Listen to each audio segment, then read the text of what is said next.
मेरा आरबीआई का एग्ज़ाम है एंड मैं देखिए अभी भी पढ़ रही हूँ। अब टाइम देख सकते हैं, टाइम हो गया है 5:15 बज गए हैं। मुझे पढ़ते पढ़ते कुछ तो आप देखिए 14 आवर्स हो गया है और अभी भी मैं वीडियोस देख रही हूँ।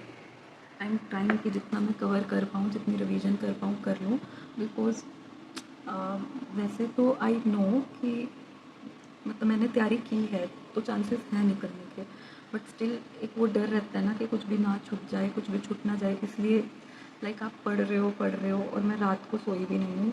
मेरे दिमाग में ऐसा कुछ चल रहा है कि 7 या 8 बजे तक मैं पढ़ती हूँ सुबह। मेरा एक्चुअली 10:30 बजे 11:30 बजे सॉरी रिपोर्टिंग टाइम है, तो मतलब मैं 10:30 बजे घर से निकलने का सोच रही हूँ बिकॉज यहाँ से 1 आवर का रास्ता ही है।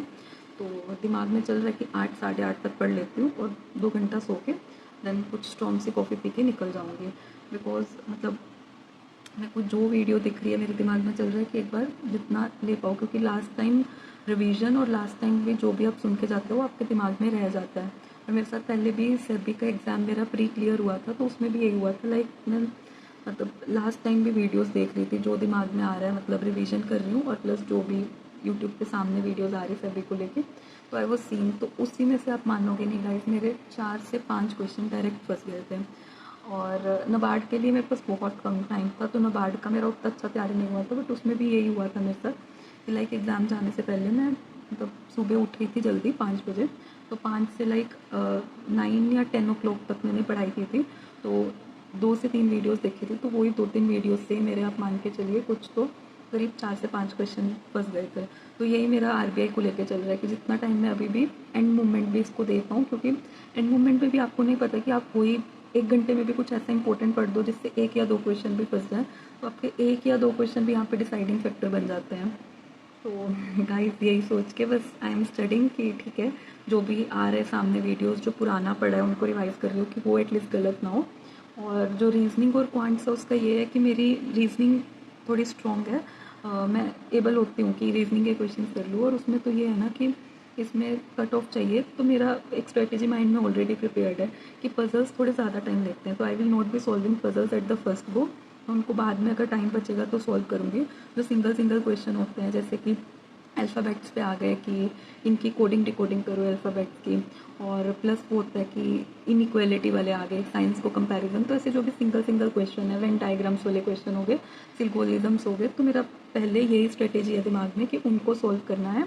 एंड आफ्टर दैट अगर टाइम बचता है देन मेरे को पजल्स उठानी है। उसमें भी 3 वेरिएबल्स वाली ट्राई करूँ, पहले उठाऊँ 4 वाली बाद में। और क्वांट्स में भी मैंने यही स्ट्रेटेजी बनाई है। एक्चुअली मेरे क्वांट्स थोड़ा रीजनिंग के कंपैरेटिव वीक है, तो क्वांट्स में आई थॉट कि मतलब मेरी स्ट्रेटेजी ये है कि मैं जो भी ये नंबर सिस्टम की डिकोडिंग कोडिंग आते हैं तो पहले मैं उनको करूँ, क्योंकि वो थोड़ा मेरा पार्ट स्ट्रॉन्ग रहता है। उसके बाद मेरे दिमाग में है कि मैं डीआई अटेम्प्ट करूँ, क्योंकि मेरी कैलकुलेशन पार्ट थोड़ा अच्छा है, तो डीआई के क्वेश्चंस मेरे से हो जाते हैं। तो इतने में वैसे तो कट ऑफ हो जाएगा, बट स्टिल अगर टाइम बचेगा then simple interest, compound interest हो गया, प्रॉफिट लॉस हो गया, ये सब के क्वेश्चन करूँ।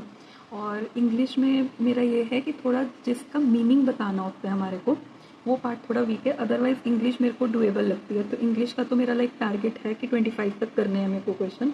अब बचा जीए, जिससे मेरे को सबसे ज़्यादा डर लग रहा है। लाइक वो बहुत रैंडम है, मेरे को नहीं पता उसमें क्या आएगा क्या नहीं, एंड ऊपर से टाइम इतना कम होता है कि आपको लाइक 80 क्वेश्चन 25 मिनट्स में, जिसमें आप मान के चलिए अप्रोक्स समय 25 सेकेंड मिला है एक क्वेश्चन करने का, तो उसमें बहुत हड़बड़ी रहेगी। और प्लस की सब कुछ नया, उसके लिए मेरे को डर लग रहा है। तभी मैं पढ़ रही हूँ, मान लो एक चीज़ भी दिमाग में रह गई तो I will be able to do at that time. और उसमें मैंने देखा है थोड़ा कि जीए में ये काफ़ी बड़ा बड़ा क्वेश्चन डालते हैं आरबीआई, लाइक आपको पूरा क्वेश्चन पढ़ने की नहीं ज़रूरत है। यही स्ट्रेटेजी है कि एंड लाइन में ही क्वेश्चन पड़ा होता है, तो do read the end line, तो उसी से लाइक आंसर निकल जाता है। तो मेन डर जीए का लग रहा है, बाकी तो मेरे को तीनों सेक्शंस डुएबल लगते हैं, मेरे लाइक हो जाते हैं। मेरे को जीए का डर है, बस जीए अच्छी हो जाए, भगवान जी को बस यही प्रे है ताकि ये एग्ज़ाम निकल जाए। लेट्स बाकी देखो गाइस कि क्या होगा क्या नहीं। चलो मिलती हूँ गाइस थोड़े टाइम बाद, मे बी कल एग्ज़ाम एक्सपीरियंस के साथ। Okay bye guys. उसके बाद मैंने अपने एडमिट कार्ड पे फ़ोटो पेस्ट की, आधार कार्ड की फ़ोटोकॉपी अटैच की, पूरा बैग रेडी किया कि सब इंस्ट्रक्शंस पढ़े कि कुछ रह ना जाए साथ में लेके जाने वाला।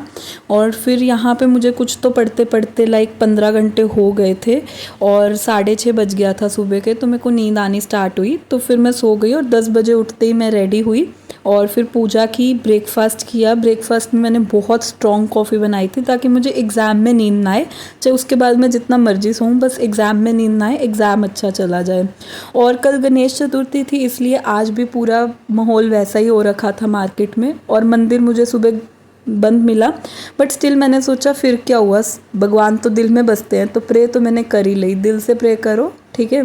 फिर मैं निकल गई और यहाँ पे मैंने को इंटरचेंज करना था, बीच में इंटरचेंज करके मैं अपना मेट्रो में बैठी और महिला डिपार्टमेंट में बैठते ही मैंने अपना नोट्स रिवाइज़ करना स्टार्ट किया। आप मानोगे नहीं गाइस, इसमें से यही नोट्स में से 4 से 5 तो डायरेक्ट क्वेश्चन फंसे हैं, डायरेक्ट क्वेश्चन। इसीलिए मैं बोलती हूँ कि मतलब आप वीडियोस देखो, एंड टाइम तक देखो, क्योंकि MCQs है तो आपको नहीं पता है कि क्या एक क्वेश्चन भी फंस जाए वो भी आपको हेल्प कर सकता है। तो फिर एग्ज़ाम देते ही मैं निकली बाहर, बारिश हो रही थी, और फिर मैंने कैब किया और मेट्रो बोर्ड किया। तो मेट्रो में पहुंचते ही फिर मैंने थोड़े बाहर के व्यूज़ वगैरह देखे। बीच में बहुत रश मिला, देखो गाइज आप, इतना ज़्यादा रश था मेट्रो में। स्टिल मैं इसको भीड़ भाड़ को चीर फाड़ करके अपना आगे बढ़ी, क्योंकि मुझे बहुत जल्दी हो रही थी कि जल्दी से घर पहुंचूँ और अपना रिलैक्स करूं। और फिर मैंने रास्ते में इतने अच्छे अच्छे व्यूज़ देखे ना कि आधी थकान तो इन्हीं व्यूज़ ने हटा दी। इतनी मस्त ग्रीनरी, ये फ्लाईओवर, और फिर बस मैं अपने घर के लिए निकल गई। बीच में मंदिर में फिर से प्रे करी कि भगवान आज का पेपर अच्छा करवाओ, और फिर घर पहुंचते ही मैं अपना सो